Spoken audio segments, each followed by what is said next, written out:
We going in this world of woe, so much suffering and misery.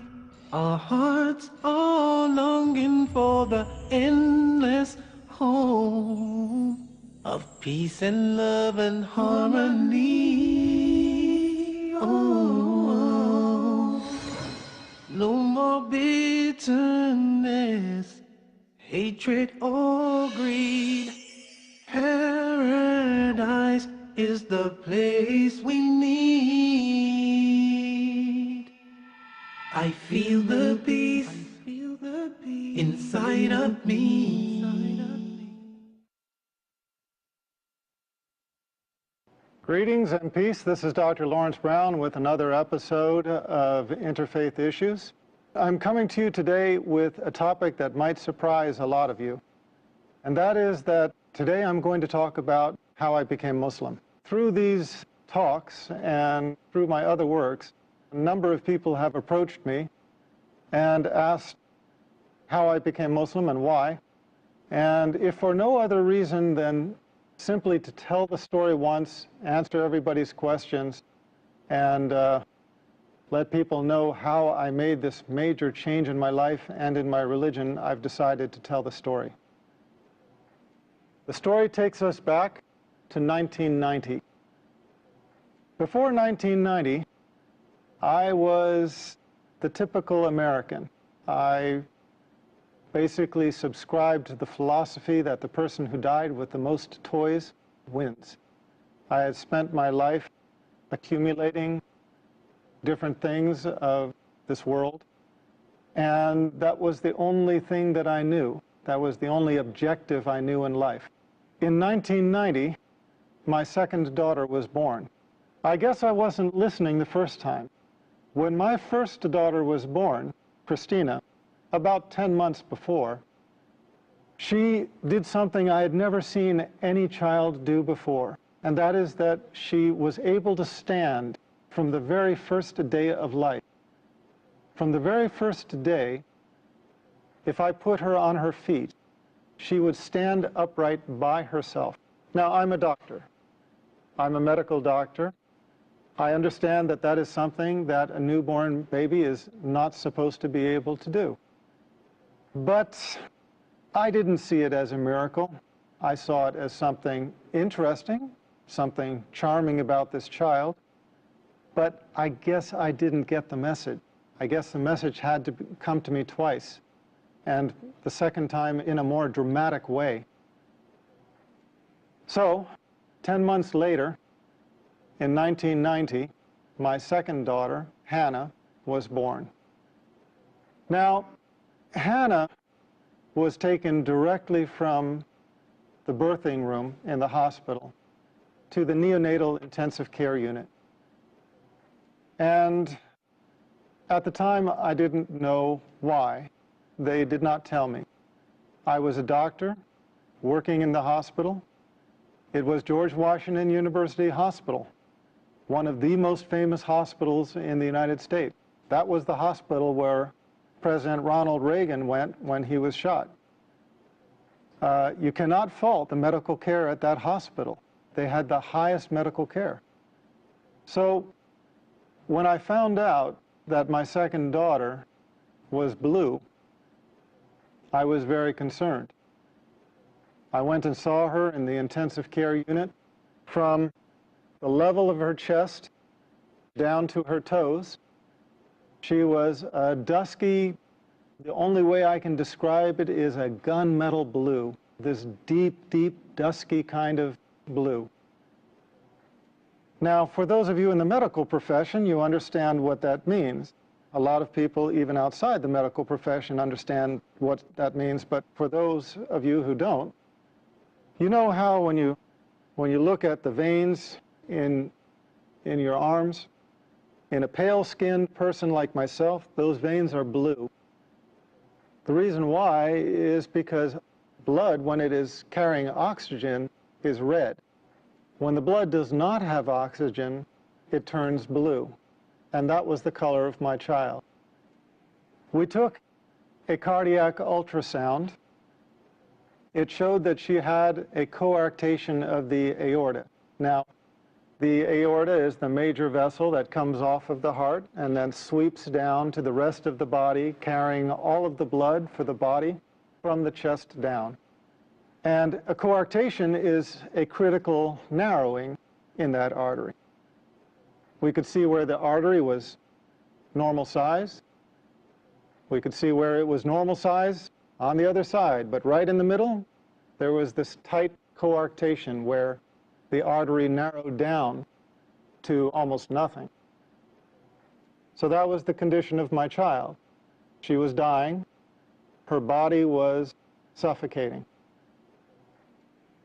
Now, as a doctor, I understood what this meant.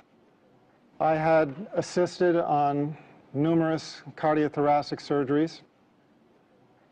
I knew that this almost certainly meant for this child that she would undergo emergency thoracic surgery. They would cut open her chest. They would replace the vessel with a graft. And these children, in general, don't do well.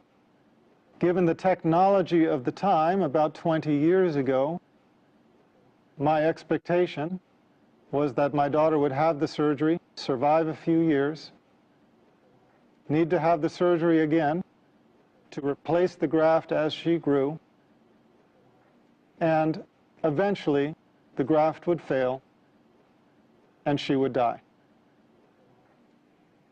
Now, that was my understanding at the time. That was the understanding of the intensivist, the doctor caring for my daughter at the time. So we were standing over this one-day-old baby, not even one-day-old baby, whose body was dying for lack of oxygen, and we were just watching her die. They called in a cardiothoracic surgeon from the Children's Hospital across town in Washington, D.C. When he came to see my daughter, I had to leave because I was emotional and I was not helping things. I was not helping them to do their job. I left the intensive care unit.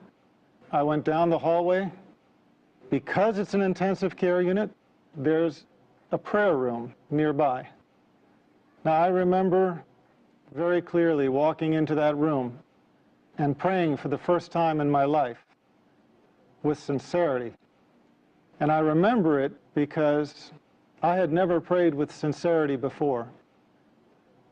All of my life, I had been in charge. If there was anything that I needed, I knew how to go after it. If there was anything I wanted, I knew what I had to do to get it. I had never been in the position in my life where I faced a situation that I felt I couldn't handle it, where I knew that I was helpless. Now, a lot of people think that I came to Islam through Christianity. In a way, that's true, and I'll come to that. But at the time, it was not. I was never, at any time in my life, Christian. I used to be atheist.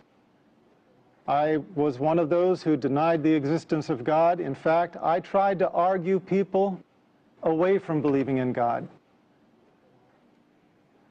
When I went into that prayer room, I remember one thing hit me right away, and that is that it was just a prayer room. There were no crosses, no crucifixes, no statues. There were no religious symbols at all.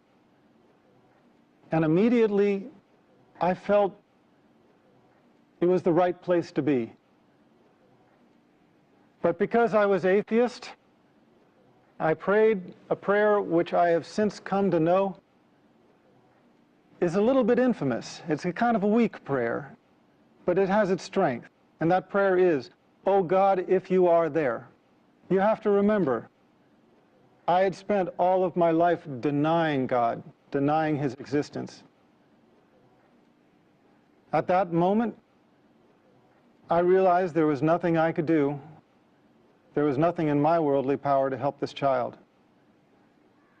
And I knew that the only power, if it did exist, that could help my child was the Almighty.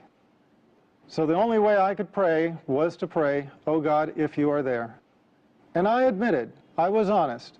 I said, "I don't know if you're there or not. But if you are there, I need help." And I made a deal. I made a promise. I asked God if He saved my daughter, and then if He guided me to the religion that was most pleasing to Him, that I would follow. And I remember those words precisely, asking Him to guide me to the religion that was most pleasing to Him and promising to follow. Well, I had been away for maybe 15 minutes. I walked back to the intensive care unit.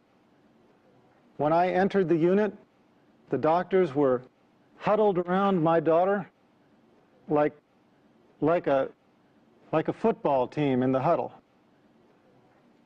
They were on the other side of the room at one end. When I walked in, they looked up at me, and I could see something had changed. When I walked up to them, the cardiothoracic surgeon just looked me in the eye and said she was going to be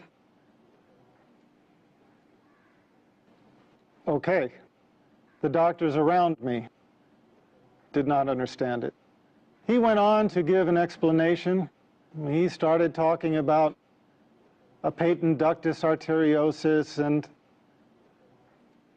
how he explained the fact that my daughter was going to be okay. And I looked around at the other doctors' faces, and I realized that I was not the only one that did not buy that explanation. And I realized that although that explanation worked for him, it just simply didn't work for me. I had prayed with sincerity for the first time in my life, and I could only believe that this was the hand of my Creator.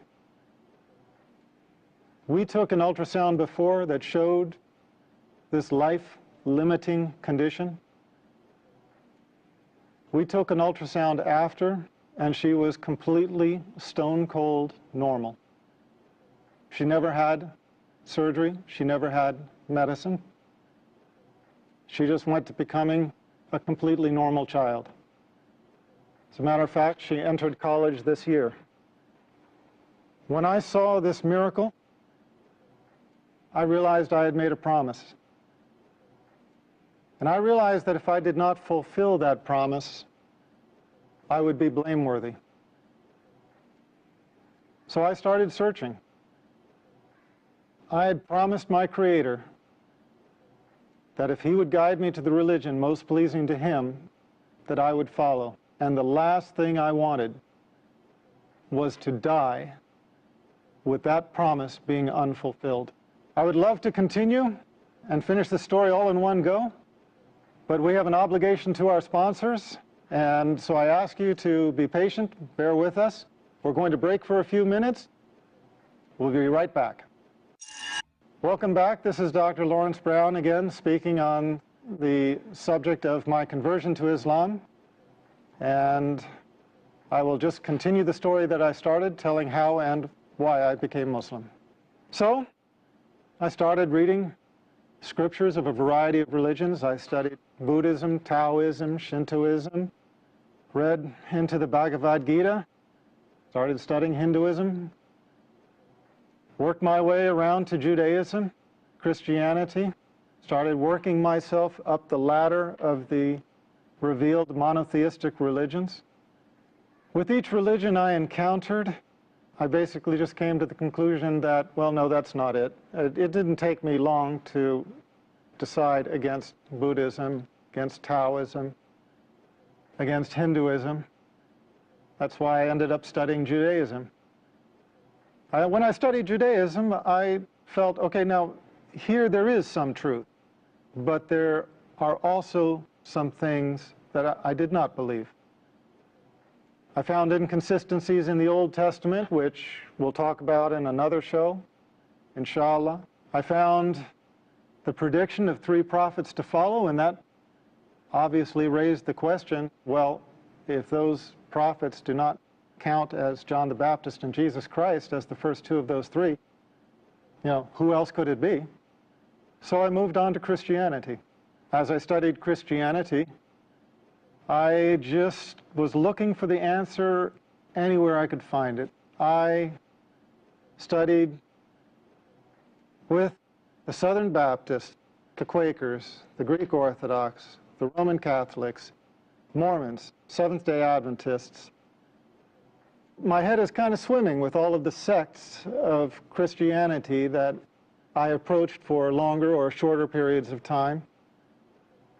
And in the end, I could never get my answers. I would go to the priests, having actually done something that very few Christians, in my experience, really do, and that is reading the Bible and questioning aspects of it. Now, please understand, I don't mean this to put down anybody out there. I don't mean this as a criticism to Christians who hold on to their faith, but I just mean to say that most Christians accept their faith unconditionally without really analyzing it. I found Jesus Christ calling himself the Son of Man, so I wanted the priest to tell me, why do Christians call him the Son of God if he called himself the Son of Man? I found Jesus Christ in 3 places asked, what is the most important commandment?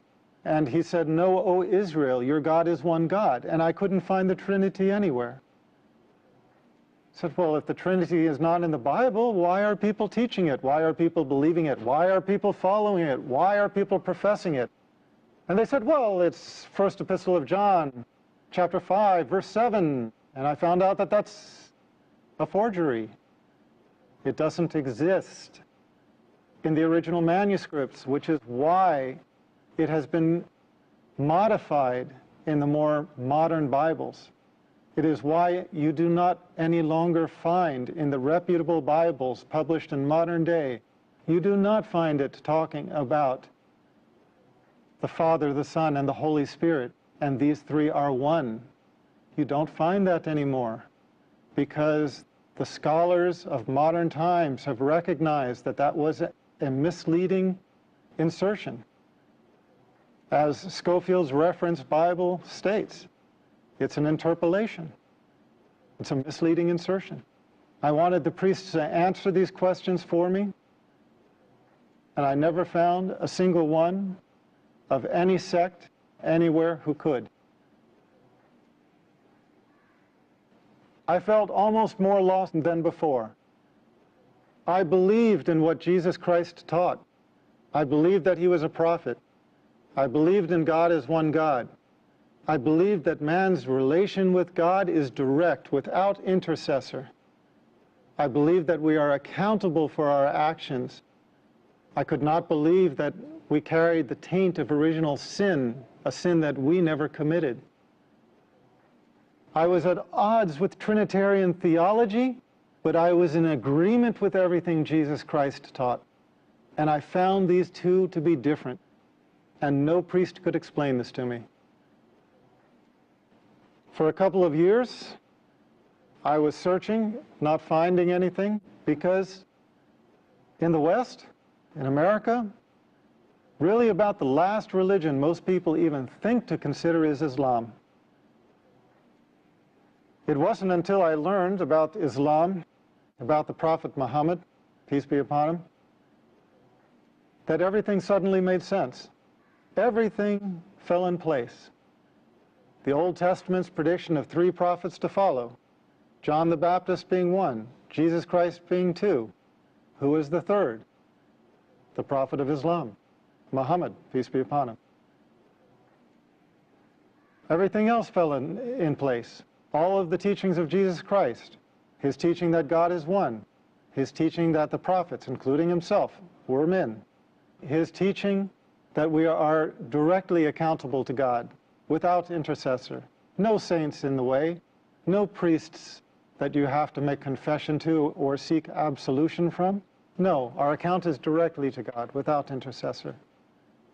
And I found the consistency in the creed throughout the chain of revelation. This was my reason for embracing Islam. I found in Islam the answer to my search in the continuity of the chain of revealed revelation. I found Islam as the conclusion in the chain of revelation. Now, that's my story. It's a very personal story, and maybe nobody benefits from it except for me. But it seems like everybody has a testimonial. And God guides who He wills. And if you are sincere, He will guide you to the straight path. But if you have some disease in your heart, if you have some insincerity, if you have some desire for the world where you do not put God as your priority, you can easily fall into this trap. You start out thanking God and you end up directing your worship to an element of His creation, worshiping the creation instead of the Creator. A few years later, as a doctor, I had a patient who had a son who was born with a lethal heart problem. It looked like he was going to die. She prayed to God. She asked for God to save her child, and she promised. Her child got better, the same as mine had. And you know what? She didn't keep her promise. She went back on it.